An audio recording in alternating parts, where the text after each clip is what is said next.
അങ്ങനെ തലസ്ഥാന നഗരിയെ താളലയ വിസ്മയങ്ങളിൽ ആറാടിച്ചുകൊണ്ടുള്ളൊരു ഘോഷയാത്ര ആണ് ഓണം വാരാഘോഷത്തിന്റെ സമാപന ഘോഷയാത്ര. അത് പുരോഗമിക്കുകയാണ്.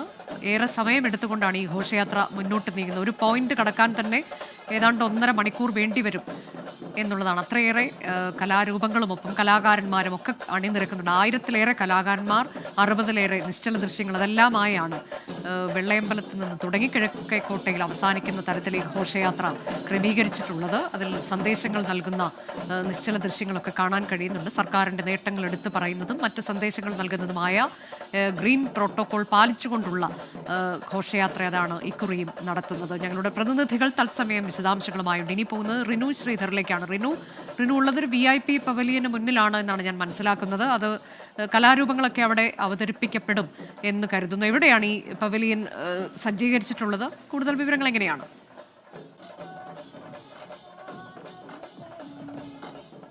അനുജ, അനന്തപുരിയുടെ ആവേശപൂരത്തിന് തുടക്കമായി എന്ന് തന്നെ പറയാം. സംസ്ഥാന സർക്കാരിന്റെ ഓണം വാരാഘോഷത്തിന് സമാപനം കുറിച്ചുകൊണ്ടുള്ള സാംസ്കാരിക ഘോഷയാത്ര അല്പസമയം മുമ്പാണ് governor Rajendra Arlekar flag off ചെയ്തത്. ഞാനിപ്പോൾ നിൽക്കുന്നത് ഈ VIP പവലിന് മുന്നിലാണ്. സെൻട്രൽ ലൈബ്രറിക്ക് മുന്നിലാണ് ഈ VIP പവലിൻ സജ്ജീകരിച്ചിരിക്കുന്നത്. മുഖ്യമന്ത്രി പിണറായി വിജയനും അതുപോലെ തന്നെ കുടുംബവും, ഒപ്പം ഗവർണറും കുടുംബവും, മന്ത്രി വി ശിവൻകുട്ടി ഉൾപ്പെടെ, മേയർ ഉൾപ്പെടെ, ജില്ലാ കളക്ടർ ഉൾപ്പെടെ മന്ത്രിമാരടക്കമുള്ളവർ ഈ പവലിയനിലാണ് ഇരുന്ന് ഘോഷയാത്ര വീക്ഷിക്കുന്നത്.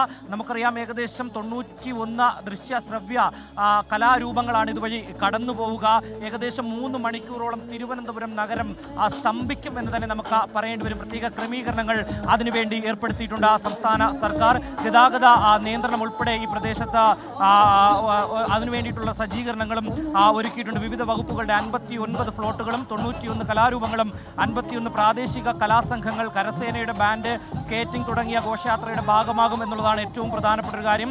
തിരുവനന്തപുരത്തുകാർക്ക് എന്നും ആവേശമാണ് ഈ ഓണാഘോഷം എന്ന് പറയുന്നത്. കാരണം വിവിധ പ്രാദേശിക മേഖലകളിൽ നിന്ന് അടക്കം ആയിരക്കണക്കിന് ആളുകളാണ് ഈ ഘോഷയാത്ര വീക്ഷിക്കുന്നതിന് വേണ്ടി ഈ പ്രദേശത്തേക്ക് എത്തുന്നത് എന്നുള്ളതാണ് ഏറ്റവും പ്രധാനപ്പെട്ട ഒരു കാര്യം. തിരുവനന്തപുരത്തുകാരുടെ, പ്രത്യേകിച്ച് തെക്കൻ കേരളത്തിൻ്റെ ഒരു ആഘോഷം എന്ന് തന്നെ നമുക്ക് പറയാം. വിവിധ വകുപ്പുകൾ, ഞാൻ നേരത്തെ സൂചിപ്പിച്ചതുപോലെ തന്നെ നിരവധി ഫ്ലോട്ടുകൾ, ഒപ്പം അവരെ ക്രമീകരിക്കുന്നതിന് വേണ്ടിയിട്ടുള്ള വോളണ്ടിയർമാരെയും സജ്ജീകരിച്ചിട്ടുണ്ട്. 25 ഫ്ലോട്ടുകളെ ഉൾപ്പെടുത്തി ഒരു ക്ലസ്റ്റർ രൂപീകരിച്ചാണ് ഈ കലാരൂപങ്ങൾ കടന്നു പോകുന്നത്. കലാരൂപങ്ങൾ ഉൾപ്പെടെയുള്ളവയെ 6 ക്ലസ്റ്ററുകളായി തിരിച്ചിട്ടുണ്ട്. ഓരോ ക്ലസ്റ്ററിന്റെയും ചുമതല SI റാങ്കിലുള്ള ഒരു ഉദ്യോഗസ്ഥനും നൽകിയിട്ടുണ്ട് എന്നുള്ളതാണ്. ഇതിനായി 6 ക്ലസ്റ്റർ ഹെഡുകൾക്ക് അടക്കം 150-ലധികം വോളണ്ടിയർമാരും ഘോഷയാത്രയുടെ ഭാഗം. ഓരോ ഘോഷയാത്രയ്ക്കൊപ്പം വോളണ്ടിയർമാരും മറ്റ് വകുപ്പ് ഉദ്യോഗസ്ഥരും കടന്നു പോകുമെന്നുള്ളത് നമുക്കറിയാം. സാംസ്കാരിക ഘോഷയാത്ര എന്നും എക്കാലവും ഈ തിരുവനന്തപുരത്തിന്റെ ഒരു സാംസ്കാരികതയെ വിളിച്ചോതുന്നതാണ്. പഴയകാല പെരുമയെയും ഒപ്പം ആധുനിക കാലഘട്ടത്തെയും ഒക്കെ തന്നെ വിളിച്ചോതുന്ന വിവിധ വകുപ്പുകളുടെ ഘോഷയാത്രയുണ്ടാകും, അതായത് രൂപങ്ങൾ ഉണ്ടാകും എന്നുള്ളത് എടുത്തു പറയേണ്ടതാണ്. എന്തായാലും സുരക്ഷാ ക്രമീകരണത്തിന് 1500-ലധികം പോലീസുകാരെയും വിന്യസിച്ചിട്ടുണ്ട്. പ്രത്യേകിച്ച് VIP പോലിൻ്റെ മേഖലകളിൽ അടക്കം പോലീസുകാരെ വിന്യസിച്ചിട്ടുണ്ട്. ജില്ലാ കളക്ടർ അടക്കം അതിനു വേണ്ടിയിട്ടുള്ള നേതൃത്വം നൽകുന്നു. മന്ത്രിമാരടക്കം വി ശിവൻകുട്ടിയുടെ നേതൃത്വത്തിലടക്കം ഒരു സ്വാഗത സംഘം രൂപീകരിച്ചുകൊണ്ടാണ് ഇതിനുള്ള എല്ലാ ക്രമീകരണങ്ങളും. എന്തായാലും വിവിധ സാംസ്കാരിക സംഘടനകളുടെയും വകുപ്പുകളുടെയും അതുപോലെ തന്നെ പ്രാദേശിക സംഘങ്ങളുടെയും ഒക്കെ തന്നെ ഘോഷയാത്രകൾ ഇതുവഴി കടന്നു പോകുമെന്നുള്ളതാണ് ഏറ്റവും പ്രധാനമായും. തെയ്യം, തിറയും, കഥകളിയും മറ്റ് കലാരൂപങ്ങളും എല്ലാം ഇതിൻ്റെ ഭാഗമായി മാറും എന്നുള്ളതാണ്. കൊച്ചുകുട്ടികളടക്കം അതുപോലെ തന്നെ പ്രായമായവരടക്കം ഇത് കാണുന്നതിന് വേണ്ടി ഇവിടേക്ക് ഒഴുകിയെത്തും. ഏകദേശം വെള്ളയമ്പലത്ത് നിന്ന് കിഴക്കേക്കോട്ട വരെയാണ് ഈ സാംസ്കാരിക ഘോഷയാത്ര കടന്നു പോകുന്നത്. 2 മണിക്കൂറിലധികം അതിനു വേണ്ടിയിട്ടുള്ള ഒരു ക്രമീകരണം. എല്ലാ കൊല്ലത്തേക്കാളും ജനങ്ങൾക്ക് കാണുവാനും ഒപ്പം ഗതാഗത നിയന്ത്രണത്തിനും പ്രത്യേക സൗകര്യങ്ങൾ ഒരുക്കിയിട്ടുണ്ട് എന്നുള്ളതാണ് ഏറ്റവും പ്രധാനപ്പെട്ട കാര്യം. നിരവധി ആൾക്കാർ ഈ ഘോഷയാത്ര കാണുന്നതിന് വേണ്ടി ഇവിടേക്ക് എത്തിയിട്ടുണ്ട്. നമുക്ക് അവരുടെ പ്രതികരണങ്ങളൊക്കെ തന്നെ തേടാവുന്നതുമാണ്. ചേട്ടാ ആദ്യമായിട്ടാണോ ഈ ഘോഷയാത്ര കാണാൻ വരുന്നത്? അല്ല, ഇതിന് മുന്നേ വന്നിട്ടുണ്ട്. ഇപ്പോൾ ആരൊക്കെയാണ് വന്നിരിക്കുന്നത്? ഞാനും വൈഫും മകൻ. ആദ്യമായിട്ടാണോ? എന്താണ് ഒരു പ്രതീക്ഷ ഉള്ളില്? നല്ലതായിരിക്കും. മോൻ ആദ്യമായിട്ടാണോ വരുന്നേ? എന്തിനാ വന്നേ? കാണാൻ. എന്ത് കാണാനാ? ഘോഷയാത്ര കാണാൻ. ഇങ്ങനെ കുടുംബപരമായും അല്ലാതെയും ഒക്കെ തന്നെ 100 കണക്കിന് ആളുകൾ ഇവിടേക്ക് എത്തുന്നുണ്ട്, ഒഴുകി എത്തുന്നു. എന്തായാലും ആ ഘോഷയാത്രയുടെ തുടക്കം സ്കേറ്റിംഗ് കുട്ടികൾ ഇവിടേക്ക് എത്തുന്നു. ഏകദേശം ഈ വുമൻസ് ഹോസ്റ്റലിൻ്റെ LMSൻ്റെ ഭാഗത്തേക്ക് എത്തിയിരിക്കുന്നു. സെൻട്രൽ ലൈബ്രറിയുടെ ഭാഗത്തേക്ക് അവർ ഇപ്പോഴേക്കും ഒഴുകി എത്തും എന്നുള്ളതാണ്. എന്തായാലും പോലീസ് വലിയ രീതിയിലുള്ള ക്രമീകരണങ്ങൾ, ഞാൻ നേരത്തെ സൂചിപ്പിച്ചതുപോലെ തന്നെ എല്ലാ കൊല്ലത്തേക്കാളും ഇവിടെ എത്തുന്ന ജനങ്ങൾക്ക് ഈ സാംസ്കാരിക ഘോഷയാത്ര വീക്ഷിക്കുന്നതിന് വേണ്ടിയിട്ടുള്ള സൗകര്യങ്ങളാണ് ഒരുക്കിയിട്ടുള്ളത്. ഒപ്പം അവരെ ബാരിക്കേഡ് വെച്ചൊക്കെ തന്നെ നിയന്ത്രിച്ചു. ഒപ്പം ഗതാഗത സംവിധാനം അല്ലെങ്കിൽ ഗതാഗത ക്രമീകരണങ്ങൾ ഏർപ്പെടുത്തുന്നതിന് വേണ്ടിയും ഒരു സജ്ജീകരണം ഏർപ്പെടുത്തിയിട്ടുണ്ട് എന്ന് തന്നെയാണ് നമുക്ക് പറയാൻ കഴിയുക. എന്തായാലും സംസ്ഥാന സർക്കാരിൻ്റെ ഓണം വാരാഘോഷത്തിന് പരിസമാപ്തി കുറിച്ചുകൊണ്ട് തിരശ്ശീലയിട്ടുകൊണ്ട് ഓണം ഘോഷയാത്രയ്ക്ക് സമാപനം കുറിച്ചുകൊണ്ടുള്ള സാംസ്കാരിക ഘോഷയാത്ര ഇതാ കടന്നു വരികയാണ്. നമുക്കറിയാം ദൃശ്യങ്ങളിൽ നമുക്ക് കാണാൻ കഴിയും. മനീഷ് നമ്മുടെ ക്യാമറാമാൻ ദൃശ്യങ്ങൾ നൽകുമെന്നാണ് പ്രതീക്ഷിക്കുന്നത്. സ്കേറ്റിംഗ് കുട്ടികളടക്കം ഇവിടേക്ക് എത്തിയിട്ടുണ്ട്. അതായത് ഈ സാംസ്കാരിക ഘോഷയാത്രയുടെ തുടക്കം ഈ VIP പൗലിൻ്റെ അടുത്തേക്ക് എത്തിയിട്ടുണ്ട്. പാളയത്തിൻ്റെ ഭാഗത്തേക്ക് എത്തുന്നു. ഇവിടെ നിന്ന് കിഴക്കേക്കോട്ട ഭാഗത്തേക്കാണ് കടന്നു പോകുക. ഈ റോഡിൻ്റെ ഇരുവശങ്ങളിലും ആയിരക്കണക്കിന് വരുന്ന കലാകാരന്മാരെ അവരുടെ കലാപ്രകടനങ്ങളെയും വീക്ഷിക്കുന്നതിന് വേണ്ടി 10,000-കണക്കിന് 1,00,000-ത്തിലധികം ജനങ്ങൾ ഇവിടേക്ക് ഒഴുകിയെത്തുമെന്നുള്ളൊരു പ്രതീക്ഷയാണ് സംസ്ഥാന സർക്കാരിനും ഉള്ളത്. അവർക്ക് വേണ്ടിയിട്ടുള്ള എല്ലാ സംവിധാനങ്ങളും സജ്ജീകരണങ്ങളും ഒരുക്കുകയും ചെയ്തിട്ടുണ്ട്. എന്തായാലും ഞങ്ങൾ നേരത്തെ സൂചിപ്പിച്ചതുപോലെ തന്നെ 91-ലധികം ഫ്ലോട്ടുകളാണ് അല്ലെങ്കിൽ ഒരു ദൃശ്യങ്ങളാണ് വിസ്മയിപ്പിക്കുന്ന ദൃശ്യങ്ങളാണ് ഇവിടേക്ക് കടന്നു വരുന്നത്. എന്തായാലും ഘോഷയാത്രയുടെ ആരംഭം അല്ലെങ്കിൽ അതിൻ്റെ ഒരു തുടക്കം എവിടേക്ക് എത്തിയിട്ടുണ്ട്. VIP പൗലിൻ്റെ മുന്നിലേക്ക് എത്തിയിട്ടുണ്ട്. തെയ്യവും തിറയും സ്കേറ്റിംഗ് കുട്ടികൾ, അതായത് ഞാൻ നേരത്തെ സൂചിപ്പിച്ചതുപോലെ തന്നെ പുലിക്കളി ഉൾപ്പെടെ, അതായത് പഴയകാല തനിമയെ വിളിച്ചോതുന്ന സാംസ്കാരിക പ്രകടനങ്ങൾ ഉൾപ്പെടെ, ആധുനിക പെരുമയെ വിളിച്ചോതുന്ന പ്രകടനങ്ങൾ ഉൾപ്പെടെ ഇതെല്ലാം ഒത്തുചേർന്നുകൊണ്ടുള്ള ഒരു വർണ്ണ വിസ്മയം തീർക്കുകയാണ് അനന്തപുരിയുടെ ആവേശം അലകളില്ലാതെ പൊട്ടിക്കയറുകയാണ് അനുജ. അതാണ് സാധാരണഗതിയിലൊക്കെ നല്ല തിരക്കുള്ള റോഡിലൊക്കെയാണ് ഇപ്പോൾ ജനങ്ങൾ ഈ കാഴ്ച കാണാനായി റോഡിൽ ഇരുന്നു കൊണ്ടൊക്കെ കാഴ്ചകൾ കാണുന്ന തിരുവനന്തപുരം നിവാസികളെയാണ് നമുക്ക് കാണാൻ കഴിയുന്നത്. ഈ മേഖലയിലൊക്കെ ഗതാഗത നിയന്ത്രണമുണ്ട്. ചില കലാരൂപങ്ങൾ ഒക്കെ ഇതിൻ്റെ ഭാഗമായി ഒരുക്കിയിട്ടുണ്ട്.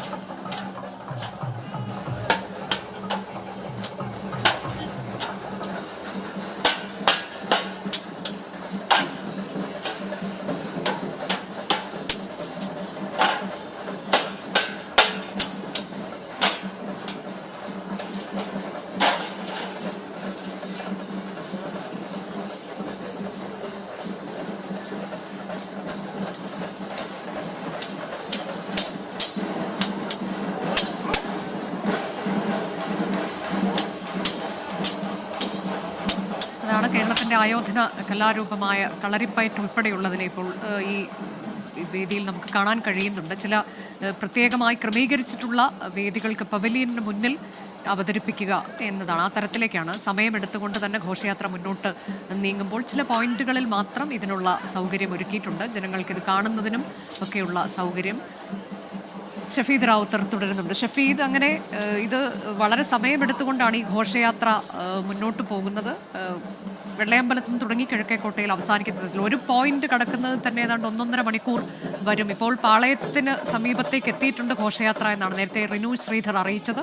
അങ്ങനെ പലതരത്തിലുള്ള കലാരൂപങ്ങളും ഒപ്പം ഫ്ലോട്ടുകളും ഒക്കെയായി ഘോഷയാത്ര അങ്ങനെ തലസ്ഥാനം ഓണത്തിൻ്റെ വാരാഘോഷത്തിൻ്റെ സമാപനം കളറാക്കിയിരിക്കുകയാണല്ലേ?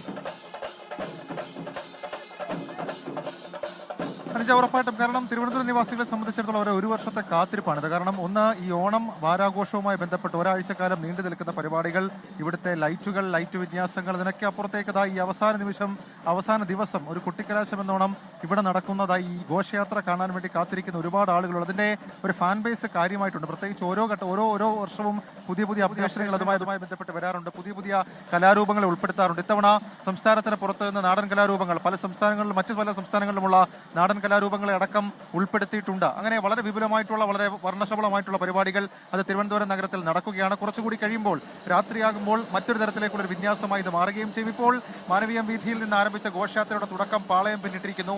ഇനി അത് പോവുക ഈ VIP പൗലിനടക്കമുള്ള സ്ഥലത്തേക്ക് ചില പ്രത്യേക പ്രകടനങ്ങൾ അത് പ്രത്യേകമായി സജ്ജീകരിച്ച വേദിയിൽ ഒരുക്കും. ഇപ്പോൾ ദൃശ്യങ്ങളിൽ മാറി വരുന്നത് നമുക്ക് കാണാൻ സാധിക്കും. അതായത് കളരിപ്പയറ്റും ദഫ്മുട്ടും അതേപോലെ തന്നെ മുറം ഡാൻസും പള്ളിവാൾ നൃത്തവും അർദ്ധനാരി നൃത്തവും ഡ്രാഗൺ തെയ്യവും അങ്ങനെ തുടങ്ങി പുതിയ കാലത്തിൻ്റെയും പഴയ കാലത്തിൻ്റെയും അടയാളപ്പെടുത്തൽ ഓർമ്മപ്പെടുത്തൽ അതൊക്കെ ഉണ്ട്. കേരളത്തിൻ്റെ സാംസ്കാരിക ചരിത്രം അത് പറയുന്ന പലതരത്തിലുള്ള പ്രകടനങ്ങളുണ്ട്. പല വിഭാഗങ്ങളുടെ പല വകുപ്പുകളുടെ പ്ലോട്ടുകൾ ഇതിനോടകം തന്നെ പോയി കഴിഞ്ഞു. മയക്കുമരുന്നിനെതിരെയുള്ള വളരെ പ്രധാനപ്പെട്ട എക്സൈസിന്റെ ഒരു പ്ലോട്ട് ഉണ്ടായിരുന്നു. കയ്യടി കൂടുതൽ നേടിയ പ്ലോട്ടായി ഇത് മാറുകയും ചെയ്തു. അതിന് പിന്നാലെ ലൈഫ് പദ്ധതി, സംസ്ഥാന സർക്കാരിന്റെ ലൈഫ് പദ്ധതി, അതേപോലെ തന്നെ വിമുക്തി, കൂടാതെ ഈ നികുതി വകുപ്പിന്റെ പ്ലോട്ട്, പോലീസിന്റെ പ്ലോട്ട് അടക്കം ഇതിനോടകം തന്നെ ഈ മാനവീയം വിധിയെ പാസ് ചെയ്തിട്ടുള്ളത്. മാനവീയം വിധിയെ മാത്രമാണ് പാസ് ചെയ്തിട്ടുള്ളത്. ഇനിയും പ്രധാനപ്പെട്ട പല പോയിന്റുകളുണ്ട്.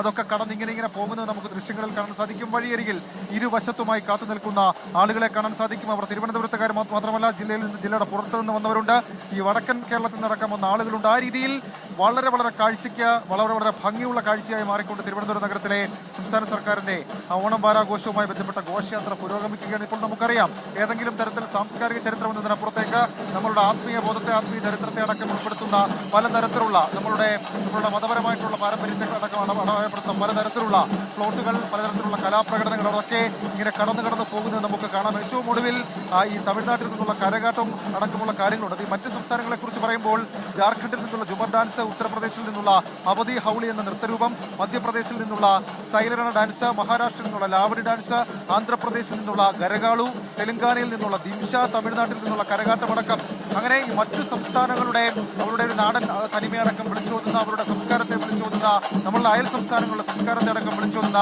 പലതരത്തിലുള്ള കലാപ്രകടനങ്ങൾ കൂടി ഇതുമായി ബന്ധപ്പെട്ട് നടക്കും. ഏതായാലും ഈ ഘോഷയാത്രയുടെ ആദ്യഘട്ടം അത് ഘോഷയാത്രയുടെ ആദ്യഘട്ടം പാളയത്തേക്ക് എത്തിച്ചേരുകയാണ്. അതിനിടെ VVIP പവലിയന് മുന്നിൽ ഈ ഗവർണറും മുഖ്യമന്ത്രിയും ഒക്കെ ഇരിക്കുന്ന ഇടത്ത് ഇതിൽ പങ്കെടുക്കുന്ന കലാകാരന്മാരെ ഗവർണറും മുഖ്യമന്ത്രിയും ആദരിക്കുന്ന കാഴ്ചയും നമ്മൾ കണ്ടു. ചെണ്ടമേളം അത് തകർക്കുകയാണ് ഒരു പവലിയന് മുന്നിൽ. തത്സമയ ദൃശ്യങ്ങൾ.